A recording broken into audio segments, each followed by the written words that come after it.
Good morning, dear friends. Today is 28th of February, the last day of winter.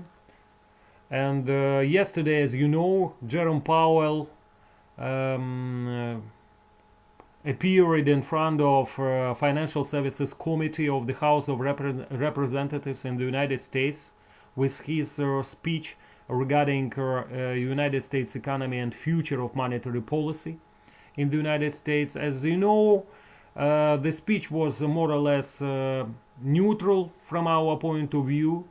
Anyway, I'd like to to tell you that the market interpreted this kind of speech rather encouraging regarding the dollar. As you see, the dollar is on the upside this morning, probably not against all the pairs. For example, against the yen, it's a little bit under the selling pressure this morning. Anyway, as you know, the index, the dollar index against the basket of six major currencies reached the levels of above 90.50. It's a kind of encouraging news for the dollar bulls. And let's see what the Jerome Powell told yesterday. I'd like to mention just one his expression. Yesterday, the Jerome Powell told that some of the headwinds the United States economy faced in the previous years have turned into tailwinds, noting recent fiscal policy shifts and the global economic recovery. I think that this sentence, this expression should characterize this kind of speech of Jerome Powell from yesterday very well, and that's why the dollar is bullish today. Why it's supported today? Because the market interpreted it's more or less hawkish this speech, and now suggest that probably the Fed will hike the rates in 2018 instead of 3 times, 4 times. And as we see, the March interest rate hike from the Fed is a done deal at the moment. But anyway, we'd like to pay your attention, not to be so encouraging about the nearest future of the United States currency, because there are a lot of problems the United States economy still faces at the moment, like for example the problems of twin deficits and so on. So, and of course, the rising interest rates in the United States in case of accelerating inflation and could dampen the future state of the United States economy, and especially dampen the situation in the financial markets, especially the stock market of the United States. So, regarding our strategy for today, we made some kind of changes in it.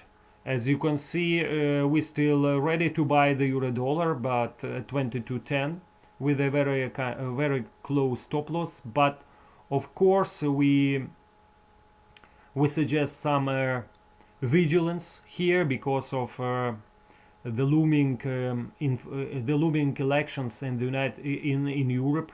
I mean the national election in Italy on this Sunday, as well as in Germany. So this kind of election is a political risks, and for sure the euro should stay under kind of selling pressure till the end of this week. But what about next week? The time will show, and we will be back to this topic on Monday. The dollar yen, we still keep the short position, and we still suggest that it's just a matter of time. The dollar yen will retest the lows around 105.50, but the potential of the currency to slump further is, as we suggest, is very high. And our longer term prospects for the dollar yen is the slump to the psychologically important level of the 100, and even some lower. As you remember, the levels of, let's see, on the daily chart probably it will show us. Yes, you see that the lows of 2016, the low was, let's see, 98.95. So we suggest that 99 per 100 is a kind of good support at the moment, and also a kind of longer term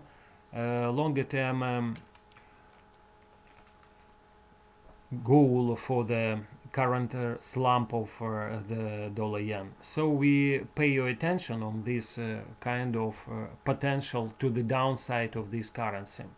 The cable still we consider kind of rather neutral between the short-term uptrend of 140.45 and longer-term uptrend of 37.65. While inside of it, we suggest the pair should stay more or less neutral, with probably selling pressure intensifies in the coming sessions because of the current bullishness of the United States currency. The dollar Swiss, we suggest that the pair has some room to go a little bit higher in the morning of European session.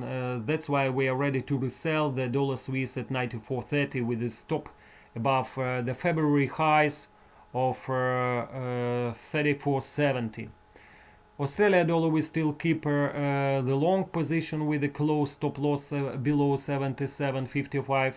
We pay your attention that at the moment the pair is retesting its moving average 200 line, which intersects around current levels, and subsequent closing below these lines should accelerate the downside potential of the pair.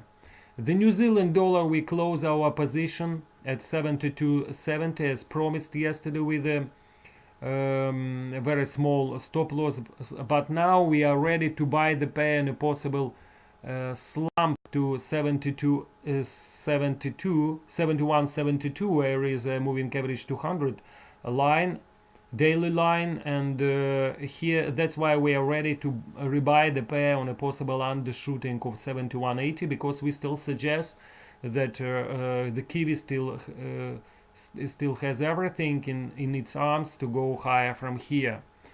And what else? The dollar Canada, we stand aside, and now we prefer to sell only in case of retesting a kind of strong resistance against the current highs of 29 and above, around 29.10, 29.20. And the euro yen is still, we are ready to sell it on a possible uptick to 133. The euro Swiss, as we told you, it's very close to break below its kind of long-term uptrend, which lies today around 114.80, and subsequent closing below moving average 200 daily line of 114.18 should accelerate the trend lower. The euro sterling is still in the wider range of 87 per 90, and while inside of it we suggest the pair rather neutral. And euro ruble, we close our position, as you know, our aggregate position along euro ruble position, and now we prefer to stand aside, looking how the situation will develop in the next hours and sessions. Thank you very much that you were with us this morning. See you later with our new analysis reports. Bye bye for now.